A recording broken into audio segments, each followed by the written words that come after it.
welcome back to our Stoma podcast. My name's Sarah, I'm the lead Stoma nurse within Leeds community, and today we're talking about how we're going to adapt back to normal life after stoma surgery. So I'm joined today by Jasmine and Martin, and we're just going to have a little conversation. Yeah, so I'll start with you, Jasmine. Was you quite active before your surgery? Or? So I absolutely love football. I played football before and I'm back playing football now. I have been for the past couple of years now. I think after having a stoma I was a bit reluctant to play just because I was a bit nervous about how I'd get back into it, but I kind of started with light gym sessions just to see how my body would react, and I think that's the most important thing. If you play sports and stuff, don't go back full steam ahead because it doesn't work. It's the gradual build up to it. So I started with light gym sessions, then I kind of involved myself in training again. Maybe play 20 minutes of a game, including the light gym session. You build yourself up, now play back football full time again. That's brilliant. And was you given any advice before surgery or after surgery or both? So I was told I could have I think it's specialist pants you could wear. Right, yeah. Which could be done on a prescription if you spoke to your stoma nurse, and then something called a guard, which is something like a kind of a belt that you tie around your waist just as a bit of extra protection. I preferably don't like to wear either.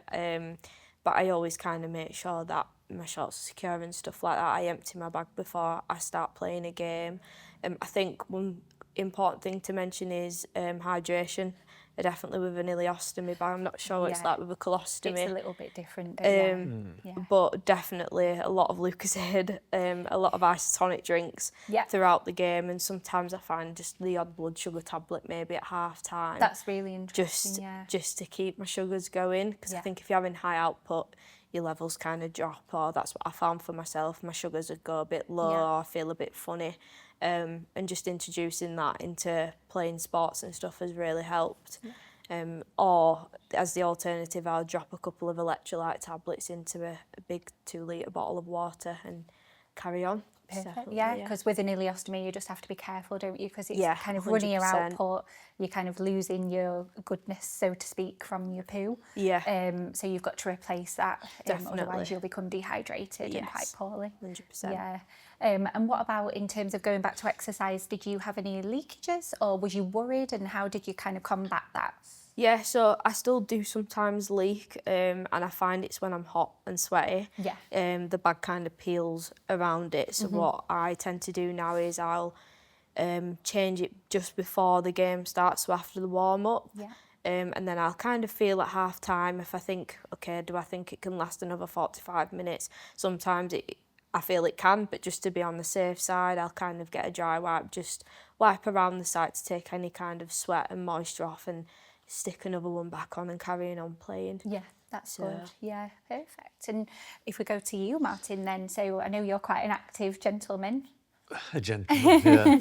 It's a fairly comparable story, really. I've always liked doing sport to a very low level. I'm no standard whatsoever, but I love doing it. But the operation stopped me doing that. It wasn't the stoma that stopped me, it was my operation on my backside that stopped me. Just because I could barely walk to start with, and I could walk very slowly. And it was very frustrating.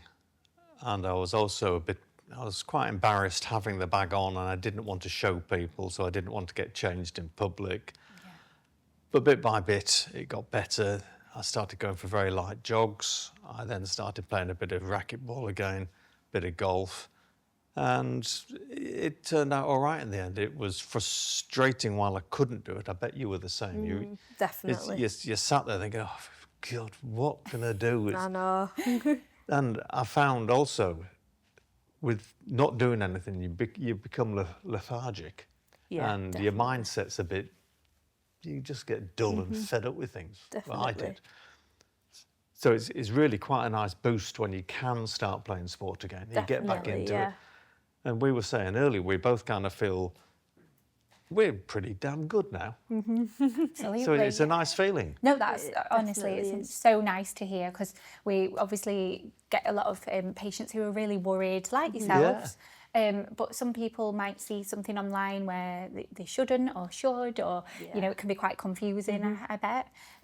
So hopefully this will demonstrate to people that you can absolutely like live your life with a stoma. 100%. At the time, when we were both just got our stomas, I certainly never felt I'd get back to playing proper sport, and I'm sure perhaps you didn't either. But now that we're there, Definitely, I think there was some element in me that was like, I always knew I'd get there. Oh, did I'm you? just that type of person. What someone tells me I can, I'll want to do. But definitely, there was a bit of dread of, oh gosh, is this like this could genuinely be really it, and I couldn't go back and stuff, especially with obviously with an ileostomy and drinking lots of fluid that also comes with higher output as well. So I was like, how am I going to be able to manage this on the pitch? But you develop your own routines and you find little ways and stuff that works for you. It might not work for you or somebody else with one, but you can definitely go there. I think that's really important, that like everyone's an individual. So like your recovery was different to yours and to another patient, and it's not just like a linear kind of straight line, is it? It's like up and down. But like you're two really good examples of how you can absolutely live your life with a stoma. And then what about hernia prevention? Was you advised about that?